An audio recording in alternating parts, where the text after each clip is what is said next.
fam, that's what they call me. Promise that you'll never be lonely.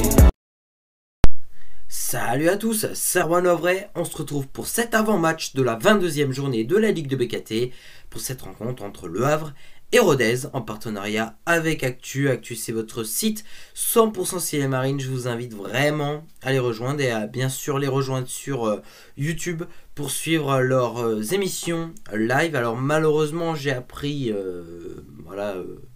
par une de leurs vidéos que les activistes, le podcast en Ciel et Marine est terminé. C'est vraiment dommage, hein. Moi j'appréciais bien. Mais en tout cas, voilà, Actu n'est pas mort, bien évidemment. Il va y avoir plein de nouveautés, je pense, qui va être prévu. Et je crois qu'ils ont pas mal d'idées sous forme de live. Et c'est des idées qui sont pas mal. Alors si vous avez des idées de qu'est-ce qu'ils peuvent faire, innover, n'hésitez pas à leur demander. C'est toujours ça de prix. Nous, on est parti donc pour cet avant-match entre Le Havre et Rodez. C'est parti.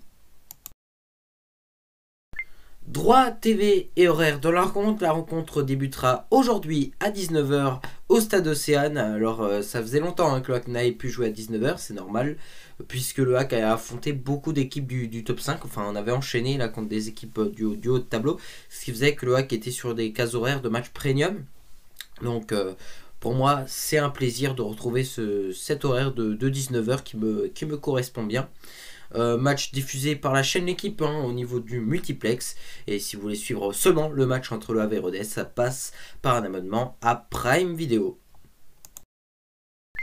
Résultats et classement des deux équipes. On va commencer par les locaux, les Havrais. Ils sont actuellement 6e de ce championnat avec 33 points. Le bilan est actuellement 8 victoires, 9 nuls et de 4 défaites. Le HAC reste sur un match nul face au Paris FC où le HAC avait fait une super première période. Non, je déconne, c'était catastrophique. Je ne sais même pas si le mot catastrophique décrit la première mi-temps des Ciel et Marine lors de la précédente rencontre. Mais en tout cas, le HAC avait plutôt bien réagi dans la seconde période. On va passer du côté des Ruténois, les joueurs de Rodez, du département de l'Aviron. Un très très beau département. Enfin, je ne sais pas, j'y suis jamais allé, mais je pense que c'est sympa. Donc voilà, Rodez est actuellement 9e avec 27 points, donc seulement à 6 points du HAC, donc c'est pas loin. Le bilan de Rodez est pas mal, 7 victoires, 6 nuls et 8 défaites. On voit quand même que Rodez cette année, c'est pas mal, ça marche bien. Maintenant, voilà, pour eux, je pense, c'est d'avoir les points du maintien au plus vite. Pour eux, mais comme nous aussi. Voilà, une fois qu'on a les points du maintien, on peut peut-être viser un peu plus haut. Et je pense que c'est ce qu'est en train de vivre Rodez. Donc voilà, une équipe qui est très intéressante, très dangereuse et qui est bien classée actuellement. Et c'est parti donc pour notre 100% HAC. Ce que je vais principalement observer pour ce match de ce soir, c'est l'entame de match. Ah oui, parce que lors de la précédente rencontre, l'entame de match, il n'y a même pas un mot pour décrire la première mi-temps du HAC lors de la précédente rencontre face au PFC. Mais une catastrophe. Donc j'ai hâte de voir comment le HAC va débuter ce match, si ça va se reproduire ou pas. J'espère bien évidemment pas. J'espère que le HAC va bien rentrer dans ce match, être solide dès le début. Et honnêtement, voilà, c'est Rodez en face. Je respecte Rodez, mais si le HAC joue correctement, joue sérieux, ne fait pas les imbéciles, ne se débarrasse pas trop du ballon trop vite, honnêtement, ce match-là, la victoire arrivera toute seule. Elle arrivera toute seule. Et je pense que si on fait le match sérieux, il n'y a pas d'inquiétude. Mis à part peut-être des malchances, des poteaux, des barres. Si on n'a pas de malchance à ce niveau-là, on gagne le match. Donc voilà, il va falloir qu'on soit sérieux sur le terrain. Et surtout, il va falloir qu'on rentre dès le début dans le match. Pas qu'on fasse 45 minutes, on joue bien, 45 minutes, on joue comme des minables. Il va falloir jouer 90 minutes comme une bonne équipe. Une équipe qui marque. Une équipe qui marque très vite, ce serait le top. Qui fait le break très vite pour se mettre en sécurité et surtout peut-être leur donner un petit coup mentalement. Parce que après, bien évidemment, je pense que c'est compliqué d'y croire quand t'es mené. Bon, le HAC avait réussi à revenir quand c'est mené, attention. Mais voilà, il va falloir qu'on... Honnêtement, si on rentre bien dans le match, si on est sérieux sur le terrain, Je pense que la victoire viendra toute seule. Maintenant, on va écarter ce match-là entre Le Havre et Rodez et on va se pencher sur les transferts du côté des Célébrines parce qu'il y a quand même deux choses à dire. Le premier, l'arrivée d'un nouveau joueur du côté du HAC. Il s'agit de Ablin, joueur du Stade Rennais, prêté par Rennes au Havre. Donc voilà, c'est un attaquant. Donc j'ai envie de dire bonne nouvelle parce que c'était important pour le HAC d'avoir un attaquant capable de marquer des buts, même si Khalid Boutaïb, je dois bien admettre, il fait quand même lors de ses 2-3 derniers matchs plutôt des bons matchs. Je le trouve plutôt en jambes, la Khalid Boutaïb, et peut-être que d'avoir Ablin, voilà, c'est un plus, et moi je suis plutôt content de son arrivée. En plus, voilà, même s'il est nul, au cas où, je pense pas qu'il soit nul, mais si il est nul sur le terrain, on perd rien parce que de toute manière il partira à la fin de la saison puisqu'il est prêté. Mais attention, moi je pense pas qu'il est nul, je pense que c'est un très très bon joueur parce que voilà, il joue à Rennes et parce que Rennes a décidé tout simplement de lui refaire signer un nouveau contrat. Donc c'est très bien qu'il compte peut-être sur ce joueur dans le futur. Donc je pense pas que ce soit une catastrophe ce joueur, je pense que ça doit être un bon joueur. Et la deuxième actu transfert, là ça pique un peu plus, là ça m'énerve un peu plus, c'est le départ de Yaya Fofana au SCO Angers à la fin de la saison.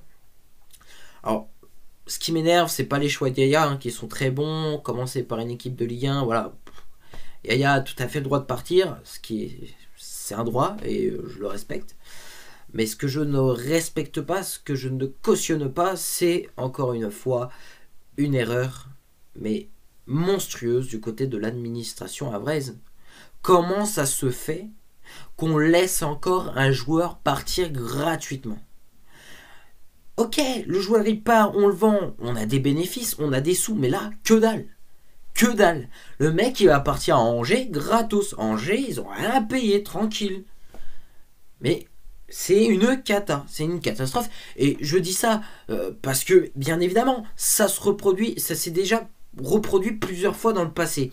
Des erreurs, mais immenses, parce que c'est des sous, mais qui sont énormes pour une équipe de Ligue 2. On peut s'acheter des joueurs avec ça. On peut avoir un plus gros budget.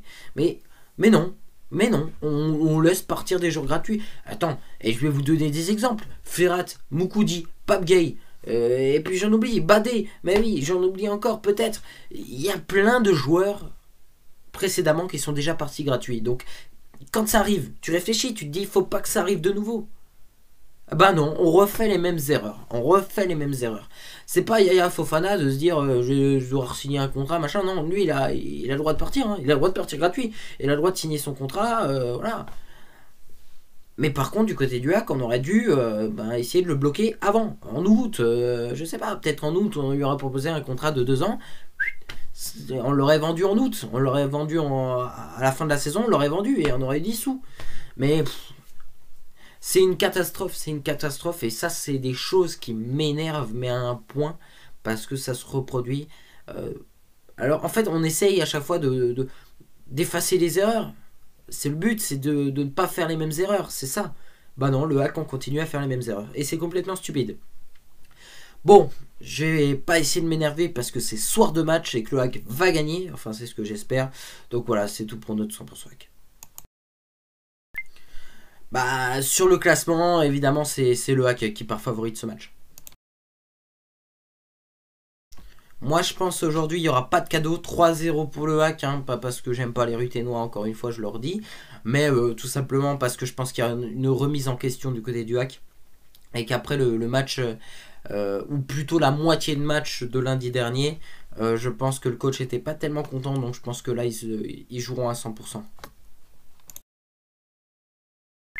Et voilà, c'est tout pour cette vidéo. Merci à toutes et à tous de l'avoir suivi. Elle était quand même assez longue cette vidéo.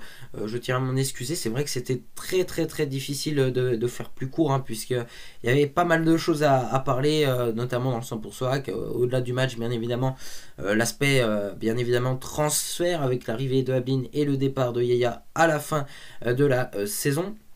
Donc voilà, c'est tout pour cette vidéo. Et puis on se retrouve demain pour l'après-match de cette belle rencontre entre le HAC et Rodez avec une victoire. Enfin, je l'espère.